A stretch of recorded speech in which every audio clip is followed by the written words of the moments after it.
শ্ৰীলংকা আৰু ইণ্ডিয়াৰ মাজত যি ২ নম্বৰ ODI মেটচ হৈ আছিলে, আজি শ্ৰীলংকা ৩২ ৰানত জিকিবলৈ সক্ষম হৈ গ'ল। শ্ৰীলংকা বলাৰৰ আগত ইণ্ডিয়া কোনো এটা প্লেয়াৰ টিকিবই নোৱাৰিলে। জেফ্ৰী ভেণ্ডাছি বৰ ধুনীয়া বলিং কৰে, তাৰ বিনিময়ত আজি শ্ৰীলংকা ৩২ ৰানত জিকিবলৈ সক্ষম হৈ গ'ল। শ্ৰীলংকাই আজি ২৪০ ৰান কৰিছিলে, ২৪১ ৰানৰ টাৰ্গেট দিছিলে। আজি সিদিনাতকৈ 10 ৰান বেছিয়ে কৰিলে, হ'লেও কম আছিলে স্ক'ৰটো।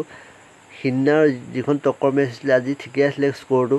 ইণ্ডিয়াই আজি বলিং ভালেই কৰিছিলে, ৱাশ্বিংটন সুন্দৰে ভাল বলিং কৰে, কুলদীপ যাদৱে ভাল বলিঙে কৰে। ইণ্ডিয়াৰ যদি বলিং স্ক'ৰ কাৰ্ডখন যদি আমি চাব বিচাৰোঁ, চিৰাজে আজি 8 অভাৰ দি 1 উইকেট পাইছে, 43 ৰান দিলে।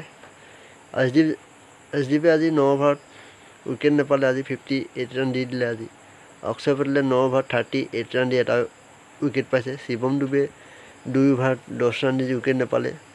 ৱাশ্বিংটন সুন্দৰে ভালেই বলিং কৰে, 10 অভাৰত 30 ৰান দি 3টা উইকেট পায়। কুলদীপে 10 অভাৰত 33 ৰান দি 2টা উইকেট পায়। আৰু ৰোহিত শৰ্মাই আজি বল দিছে, বৰ ভাল কথা, 11 ৰান দিলে 2 অভাৰত, উইকেট নাপালে খালি। ইয়াৰ বিনিময়ত 240 ৰান কৰিছিলে আজি শ্ৰীলংকাই। ইণ্ডিয়াৰ বেটিং আজি ভালেই কৰিছিলে। প্ৰথমতে ৰোহিত শৰ্মাই ধুনীয়া বেটিং কৰে, 64 ৰান কৰে, চুমন গিলেও ভালেই কৰে।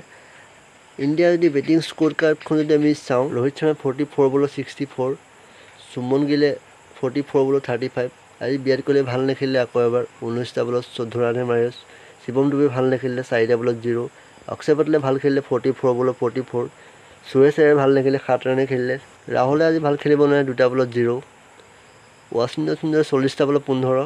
কুলদীপে ভাল নেখেলিলে, 27টা বলত 7। মহম্মদ চিৰাজে 18টা বলত 4।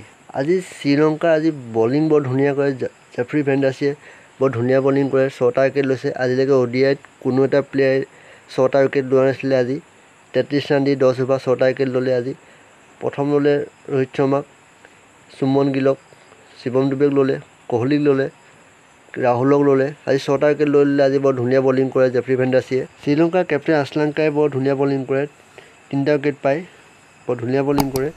ইয়াৰ লগে লগে Jeffrey Vandersay man of the match পায়। ইয়াৰ লগে লগে প্ৰথমটো বলাৰ হৈ গ'ল, 6টা উইকেট লৈ ODIত লৈছে আজি। যদি ভিডিঅ' ভাল লাগে লাইক কৰি দিব। Thank U.